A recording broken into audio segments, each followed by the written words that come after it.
माझं नाव प्रतिभा प्रांसिंग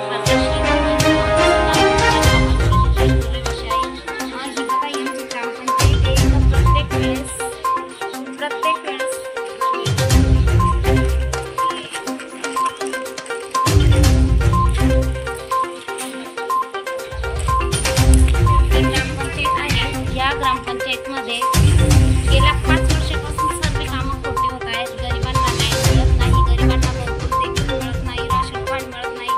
जे उपसरपंच जी सरपंच महिला आहे तिथं पंचायतमध्ये पाय पडत नाही आणि जे उपसरपंच आहेत ते फक्त त्यांच्याच पार्टीचे लोकांचे घर लागणे त्यांचेच हे करतात.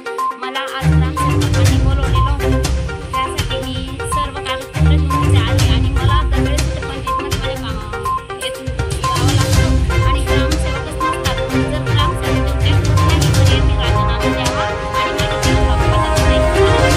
त्यांनी जो गावाचं कल्याण करेल, गावाचं हे करेल, अशाच एक जिम्मेदार माणसाला ग्रामसेवक म्हणून निवड करून देण्यात यावी, एवढी माझी विनंती. आणि हे बघा, हे बिलकुल आपल्या मतदानाला भूल थांबा देण्यासाठी जे उपसरपंच आहे यांनी फक्त बनावट याद्या केलेल्या आहेत. पहिल्या याच्यात माझ्या मिस्टरांचं नाव आहे प्रेमसिंग शंकर परदेशी आहे आणि त्याच्यानंतर ही दुसरी यादी करण्यात आलेली आहे. याच्यानंतर ही दुसरी यादी आहे, याच्यामध्ये स्वतः उपसरपंच रामसिंग परदेशी यांचं नाव आहे. वास्तविक जो पदावर असतो त्याला शासकीय योजनांचा लाभ घेता येत नाही. असे असून देखील सुद्धा या ग्रामपंचायतीमध्ये ठरलेलं आहे. माझी आप्पासाहेबांकडे एकच विनंती आहे, ग्रामपंचायतीने सफल नीतीशी होऊन भ्रष्टाचारा विरुद्ध न्याय द्यायला हवा. विरोधी आहेत त्यांना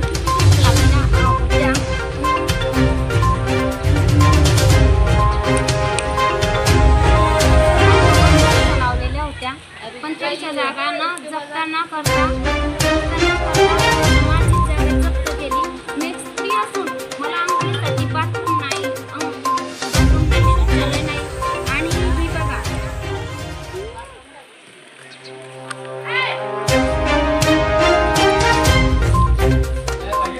जर अतिक्रमणमध्ये ज्या लोकांना गावात त्यांनी देखील मध्ये भरपूरशा जागा सांभाळलेल्या आहे आणि जवळजवळ आपण हे बघू शकता. ही सर्व यादी माझ्याकडे ही सर्व अतिक्रमणधारकांची आहे. हे बघा, एवढी यादी अतिक्रमणधारकांची आहे. जर एवढे अतिक्रमणमध्ये राहतात एवढे जर अतिक्रमणमध्ये राहतात त्यांना अतिक्रमण करण्यामध्ये म्हणाय नाही मला का बरोबर माझं तुला का त्रास आणणे, मी एक महिला आहे म्हणून नाही म्हणून का बरं माझ्यावर असे एवढे लोक अतिक्रमणमध्ये आहे. यांच्या जागांची न करता यावी, अन्यथा संपूर्ण गावाचं अतिक्रमण काढण्यात यावं.